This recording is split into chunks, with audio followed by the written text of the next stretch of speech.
Bonjour, je suis très heureux aujourd'hui de partager avec vous une pièce incroyable qui a vraiment chamboulé, révolutionné l'utilisation du violoncelle au début du XXe siècle. Une pièce écrite en 1915 par Zoltán Kodály, sa sonate pour violoncelle seul. Pour bien comprendre de quoi il s'agit, écoutons tout de suite le début du troisième mouvement dans une version magnifique de János Starker.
Vous comprenez maintenant mieux de quoi il s'agit, les rebonds sur la corde, les pics de main gauche, les doubles cordes, cette virtuosité incroyable. Cette pièce magnifique va vraiment changer les choses pour le violoncelle. Mais vous avez aussi certainement remarqué ce rythme, cette danse et cet esprit assez folklorique. En effet, Zoltán Kodály, grand ami de Béla Bartók, se promenait dans tout son pays de la Hongrie pour enregistrer les chants, les airs des paysans, des gens autour de lui, avec les premiers rouleaux à cire afin de les capter et d'en faire de la musique. C'était un des premiers d'ailleurs à cette discipline qu'on appellera l'ethnomusicologie. D'ailleurs, Béla Bartók dira, son ami, son grand ami Zoltán Kodály, que sa musique jaillissait du sol paysan hongrois et de la musique française, et notamment il pensait à celle de Debussy. Écoutons maintenant par Jérôme Pernoud le début de cette sonate, et notamment bien sûr du premier mouvement.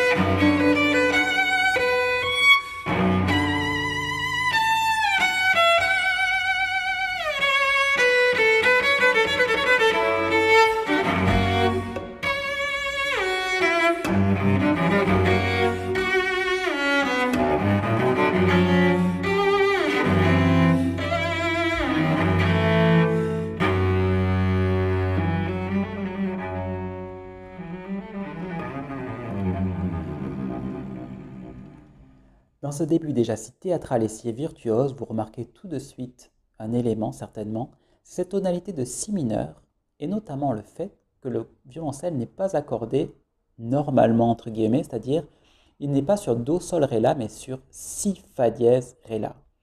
Et cela va donner une toute autre couleur à cette sonate pour violoncelle seul. En effet, avec si fa dièse ré la, il avait déjà l'accord de si mineur avec les cordes à vide. Cette couleur qui est aussi déjà un petit peu sombre, on est en 1915 et nous sommes déjà dans la guerre, la Première Guerre mondiale. Zoltán Kodály avait déjà écrit son duo pour violon et violoncelle en 1914, un duo magnifique et tellement noir, d'un esprit si sombre. Ici, nous allons alterner des passages extrêmement chantés, extrêmement personnels, comme une grande improvisation.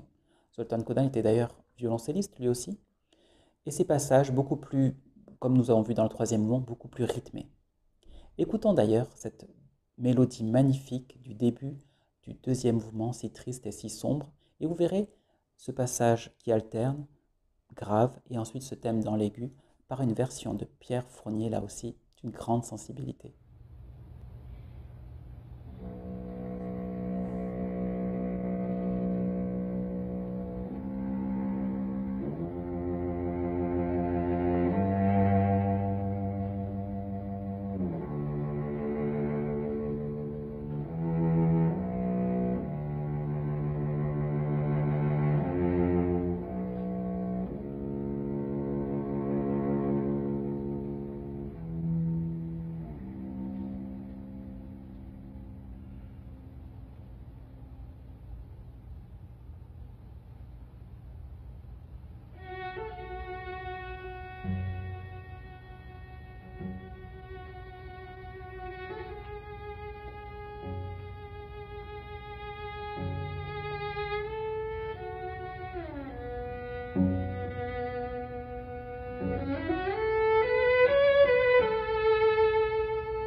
Je suis vraiment très heureux de partager cette version de Pierre Frounier, un violoncelliste que j'aime beaucoup et qui a enregistré tellement de versions références.